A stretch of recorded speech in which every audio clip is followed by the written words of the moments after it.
I'm pleased to say we can now hear from the government. We're joined by the new Secretary of State for Housing, Communities and Local Government, Steve Reid.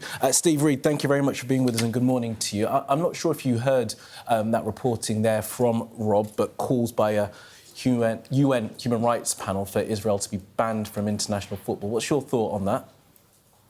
Well, I mean, I'm not convinced that's the right way to go about things. I'm not sure we should politicise sport in quite that way. There are concerns that people have, quite rightly, about the situation in Gaza, and the government just a few days ago took a step forwards in recognising the state of Palestine in concert with a number of our allies around the world: Australia, Canada, Spain, and others. So you don't think it's the right way to go? OK, thank you for that. Now, you're in Telford launching something for your department where you say communities will be able to seize control over the high street and perhaps ban some premises from being on the high streets, gambling shop, vape shops. So what will be in the place of those businesses if communities were to ban them? Well, the situation is you've got communities up and down this country that feel absolutely powerless as they've watched for years now their high streets and their town centres fall into decline. And people want to feel proud of their local town centre. And when they don't, it says something to them about themselves as well. So the many approaches that have been taken from Westminster to fix this problem have all failed. And I think that's because Westminster cannot know the situation on the ground in the same way that people that live in those areas do. So what we're doing today is opening up power to those communities so that they can have the power to close down, to stop the proliferation of vape shops, of betting shops, of fake or dodgy barbers that are ruining so many high streets. Give people the power they need to take over empty and boarded up shops so we can get away from this situation where you've got closed down pubs, closed down shops, metal grills covered in graffiti. That isn't the story of our high streets. That's a story of decline. We give people back the powers they need. They can take back pride in their communities again. Sorry, I don't think you told me what's going to replace these places if they are banned then. What businesses will be put in place? The reason I didn't tell you is because it's not going to be me as the Secretary of State I'm in Telford right now, but in Whitehall, telling people what's going to happen on their high street. They're going to decide for themselves, and they can use places for all sorts of things. You know, I've been in politics for quite a while now. The number of people that come up to me and say to me, this closed down venue could be a wonderful youth facility or youth centre, or if only we had the space for voluntary activities to happen, it would bring the community together at a time when there's less retail, so people don't have the same reasons to come up to the high street. It's really important that it is not politicians that dictate this from Whitehall. It has to be local people taking their own decisions about their area, because it is local people who understand their area the best. We have to turn politics on its head. I have to let go of my power, but I have to give communities the power that they need to make the change they want to see. But we will give people what they need to become proud of their areas again. OK, we're talking about local areas wanting something. Is it true that the government had delayed Northern Powerhouse Rail?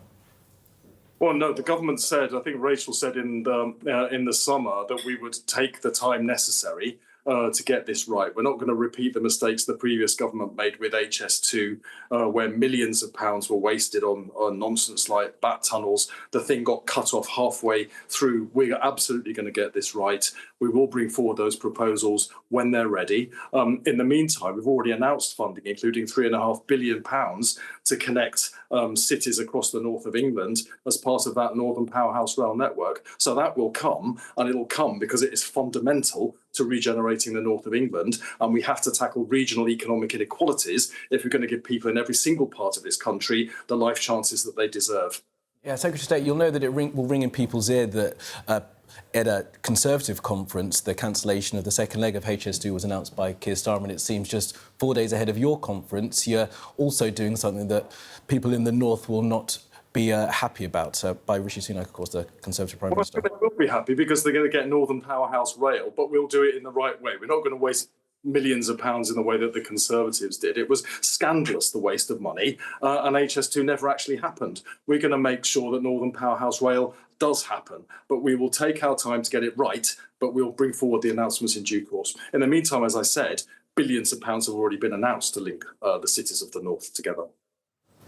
I'm glad you mentioned cities of the north, because, of course, the Mayor of Greater Manchester is having quite a lot of ink spilt writing about him. He has said in an interview with the New Statesman, the challenge we've got in front of us cannot be met by a very factional and divisive running of this party. That's Mayor Andy Burnham. Do you agree with that analysis of your party?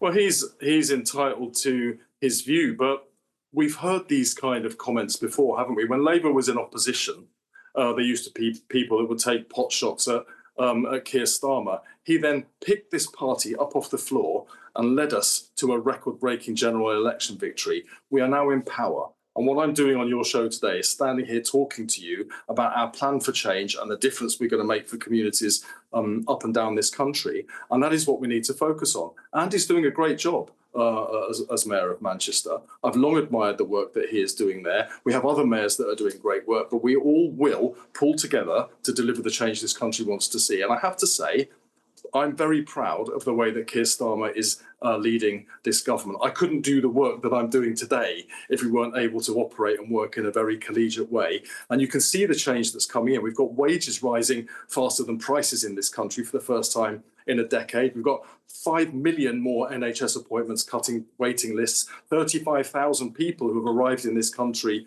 illegally have been removed because they've not got no right to be here.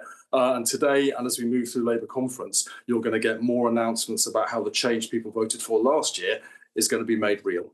Yeah, so look, do you describe what he's saying as taking pot shots? I mean, there's lots to be learnt from what he's calling the Manchester model, isn't there?